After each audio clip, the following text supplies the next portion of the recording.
Like, he's not Right. Saquon Barkley. He's Right. not Derrick Henry. And that's no disrespect to James Cook. I think James Cook is a really good running back.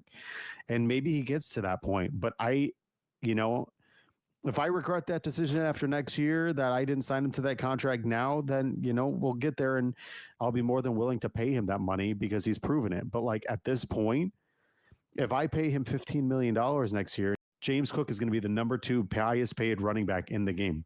And Yeah. if he doesn't have a year equal to or better than this year, I'm going to be pissed.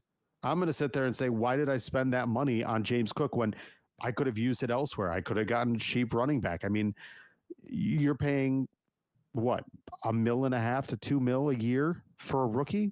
Like, I'm much more willing to do that and potentially get 80%, 90%, even 100% of James Cook. Like, I think that's the better run. It by far is, and so we saw James. He unfollowed the Bills, and I don't know who's in his corner, coaching him up or telling him maybe it's his brother Dalvin Cook. But man, I just think there's better ways to do it, right? And I understand, like if you're in his position, you're thinking, okay, like running back shelf life is very small, and Sure is. I'm thinking, okay, like I got to be real careful in my workouts this off season.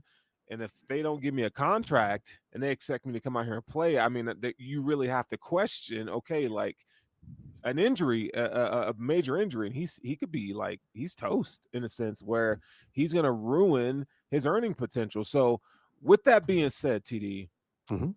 I do think that the Bills need to explore trade, man.